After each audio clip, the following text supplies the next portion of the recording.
Good morning and welcome to Homes and Lifestyles Canada. I'm Kim Hayden, veteran real estate agent and your host. Albertans typically spend around $23,000 per year on home renovations or updates. Today we're going to talk about the best places to invest that money for your day-to-day living and the best possible return when you go to sell your home. I'm joined by our interior designer, Anna Cummings, Sean Burston, developer with RPD Homes, and home renovation specialist, Danny Ritchie from Ultimate Home Renovations. But before then, let's visit our first stop on our home tour. Danny, let's start with you. Ultimate Renovations, you guys do a lot of renovations. What is, the first place we should start with our money, our investment? Well, typically, if you're not going to do the whole home all at once, which is the best thing to do, but sometimes there's a budget to work with. So if you're going to split it, you got to split it with floors, not pieces of the half this room and half the other room, and because it'll never end and you don't get what you want at the end. So today everybody's looking for more of an open concept. So typically you take out the wall between the kitchen, dining, and living room. We call it the great room. Yes, yes, and then the big island goes in. That's right. Everybody wants an island these days, but an island looks only good if it's a decent size. Yes. If it's going to be a really narrow thing, it's just more of a cumbersome in the middle of a room. And when you have, when you entertain from when you were younger, told, where does everybody start? It's in the kitchen.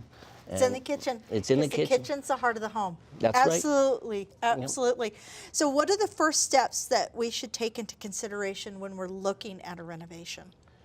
Well, what you should do is, first of all, always say is find the line in the sand.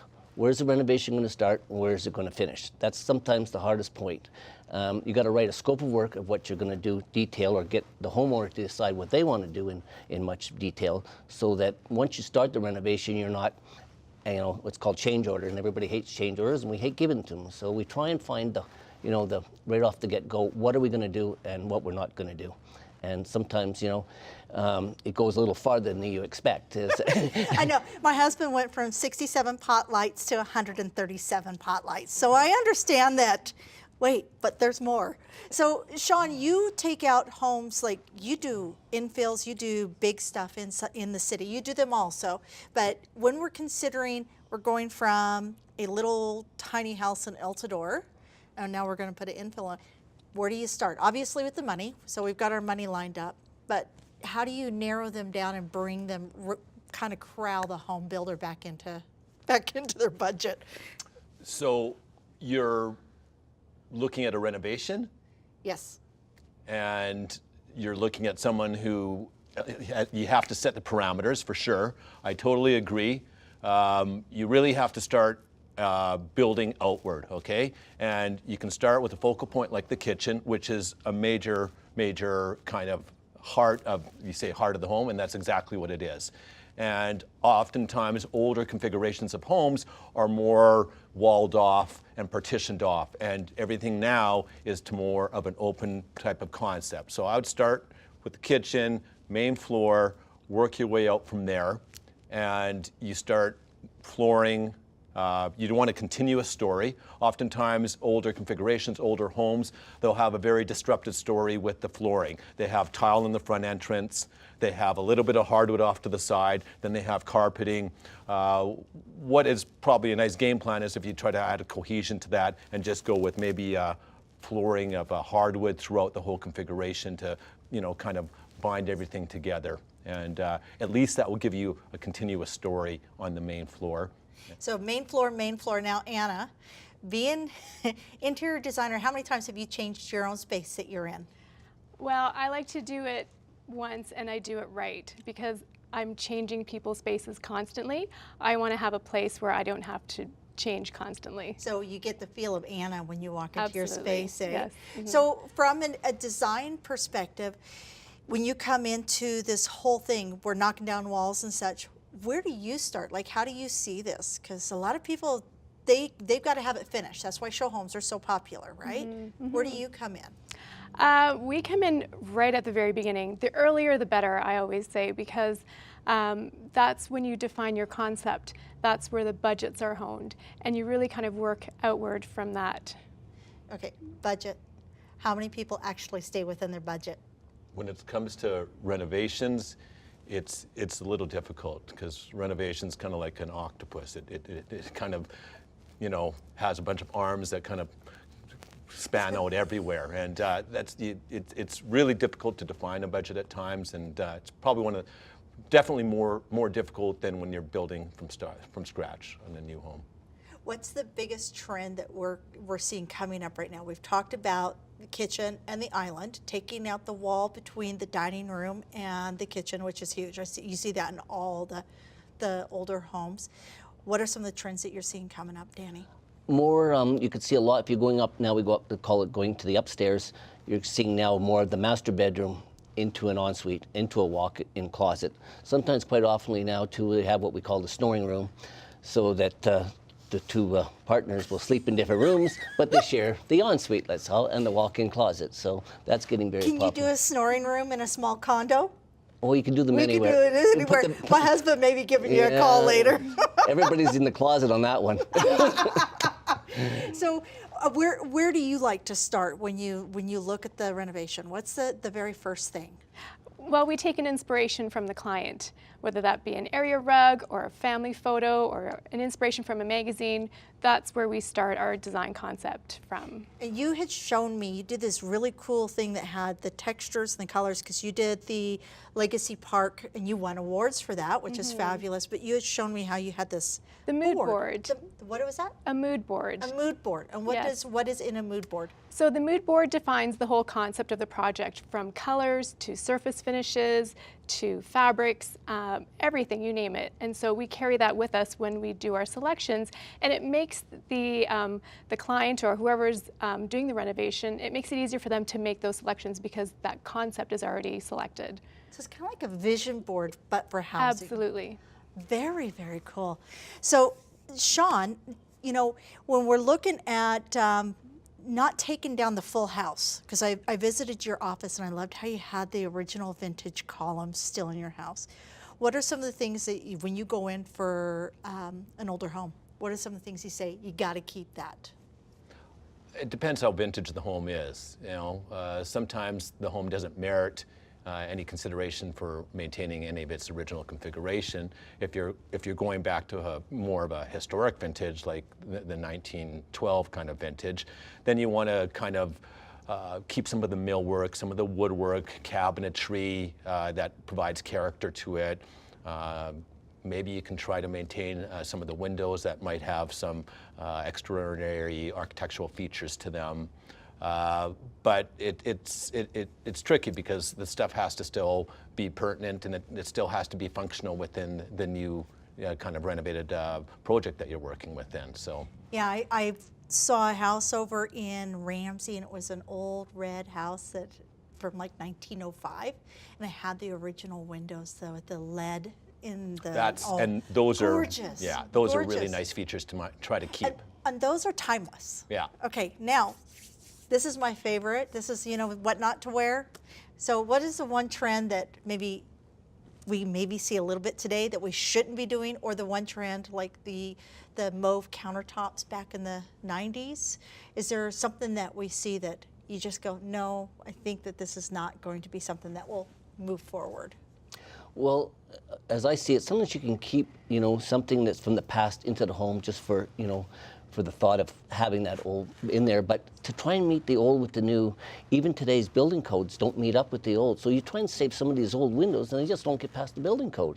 Now you could put that old window in front of the new window that's more energy efficient, but you know, those are the things that you have to cross these days of trying to keep the old and the new. And lumber today, you know, if you go back to a house that's 1912, well, the size of that 2x4 then to made up with the new size of 2x4, it just doesn't match. So, you know, it's tough to integrate, you know, put additions on homes. You know, some of these homes, you take, people say, yeah, I want to add an addition on my 100-year-old home.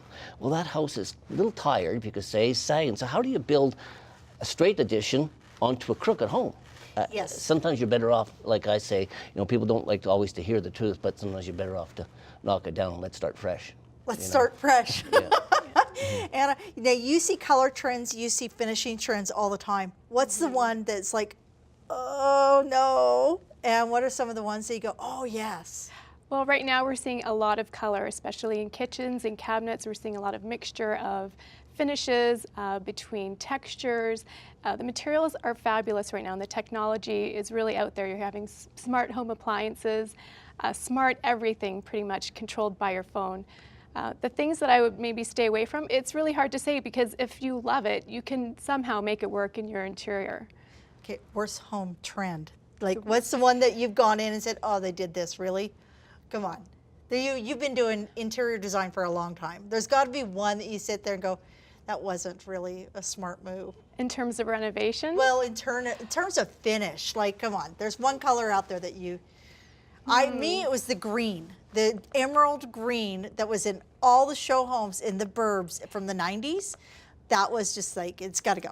You got to go. It's still hot, I have to say. Pinks, emerald greens, the colors that, avocado, heritage gold, they're being rebranded as different colors, but again, you're seeing that cycle all over again. They're all coming back, It's eh? true. Okay, well, they say if you've worn it once, you probably shouldn't wear it again.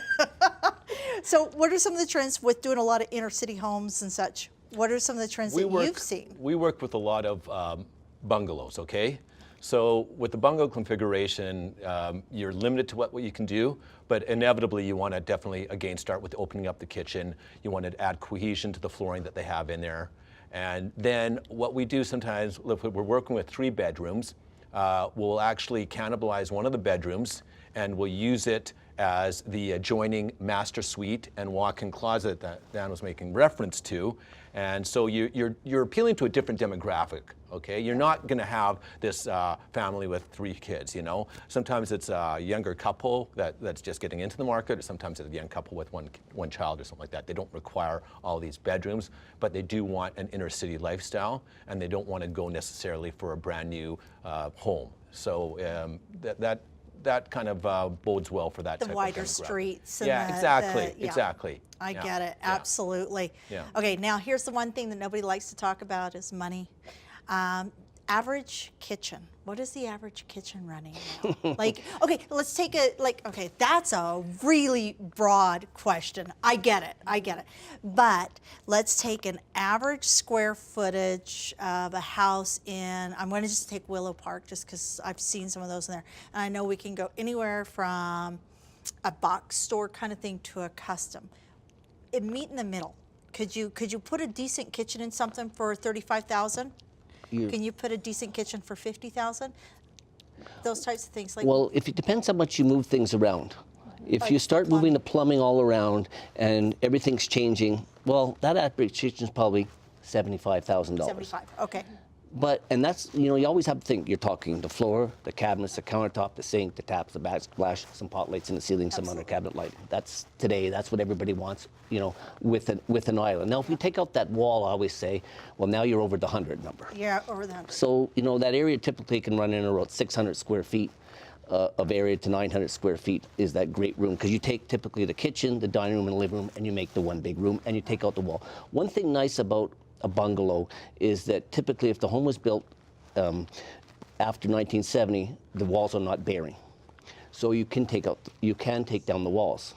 Even if if there was stick framed above, you can put flush beams, today's technology, up in the attics, and you can, more of a cost thing to do, but it can be done. But if you find most of the homes that we're renovating today, typically, especially as you were saying, Willow Park, that's in the 70s, and those Keith homes, which majority of them are. Yes. I'm just going to renovate the fellow Keith Homes. I'm going to renovate one of his original homes. He lived on the golf course, and we're just going to start here at Christmas in a 2,800 square foot bungalow. And they're beautifully built. Mm-hmm. Yes. Keith homes are known to be one of the best built. But he just didn't spend money on finishing. Well, I think that was a sign of the times, though. Sign of the times. That's exactly. I mean, that was back during the day when they had the laminated pressed oak trim. Yeah. Or the Milco return to the window where there was no casing around the windows or the doors or anything of that nature. So, they were building these homes then where the bones, like I said, I've ripped so many apart. The bones in these homes are just nothing wrong with them at all. No, and they're so workable to work with. Oftentimes better than what they built today, actually. That's sad to comes say. the inner city man here, yes. So real quickly, I know that they say that you should invest at least 1% of your home's value every year into maintenance and updating. They also, rumor has it, that your kitchen and bathrooms should be updated every 10 years and your paint should be done every three years or so. What's the number one thing that when it comes to renovations and you guys are diving into these homes and you're updating these homes, what's the one thing that you're seeing that people, you go, if they had just done that on the marker, the 3-year, the 5-year, the 8-year, the 10-year, had they maintained this home, it wouldn't cost this much. What's the one thing that you could kind of, from a renovation perspective, give us? Well, usually the kitchens and the washrooms are left original until which point in time where they're trying to sell the home, and that's where they're going to actually get beat up on the resale of the home. Yes, So, kitchen and bathrooms. you know, it really is, it's kitchen, bathrooms, kitchen, bathrooms, kitchen, bathrooms. That's really where, you know, the building blocks of the renovation start, and then you kind of, you know, span out Like from there. Danny said, kitchen's the heart of the home. That's where we all end up. But once you start getting to doing the kitchen and the bathroom and the ensuite, now what about the hallways and the flooring between it and everything? And so it ends up quite often being the whole thing. When you're touching all those 3 main pieces of the puzzle, you're not going to do just those rooms typically and then not do the flooring and not do the painting in the house, in the rooms between it, or the hallways between it. So you know, that's the thing that people have to think about. And it keeps going, like small children. They just keep costing you money. And the thing is, and if you don't do it right, you're almost decreasing the value of your home, especially for people who just want to refurbish their bathroom, refurbish their kitchen. Well, sometimes they're decreasing it by not doing it properly or not putting in the right finishes. Absolutely. I've gone into homes and I've seen where they literally are missing casings because they decided to put in a nice engineered wood floor, which is a great product, and they don't put the baseboards back on, or they don't put the baseboards back on where they fit. So Well, that's right. You know, how do I say it? Sometimes, quite often, that they call somebody in to come and they want to do the flooring. But okay, so the first question, okay, who's taking out the old? You're putting the old baseboards back on again? Oh, okay, that's not going to fit properly because you're going from a carpet to a hardwood, and they're going to be at a different height. They're not going to look right. You're not going to be happy at the end. And really, how much does that save you? MDF is not expensive. These baseboard products really are not. It's not like you have to go with a solid walnut or anything like that. You can go with a nice MDF and you can paint it out nicely, right? So. But your walls are going to need touch up. You're going to have to paint the walls. You take that floor out. There's no way that guy's taking out that flooring, especially if it's tile. Quite often, you know, let's take out this tile. Well, just the dust and the mess and the skiffs of the walls. The walls need touch up. They need a paint job. They need base. You know, it just adds up to it. You know, they think, well, I heard flooring is $10 a square foot. Yeah, it's $10, and it's still sitting in the store. So what should somebody look for when they're hiring a contractor, when they are looking to get their place redone? Well, check out, first of all, before you make the phone call, check their credentials out, see where they come from, how long have they been in business, what's a track record.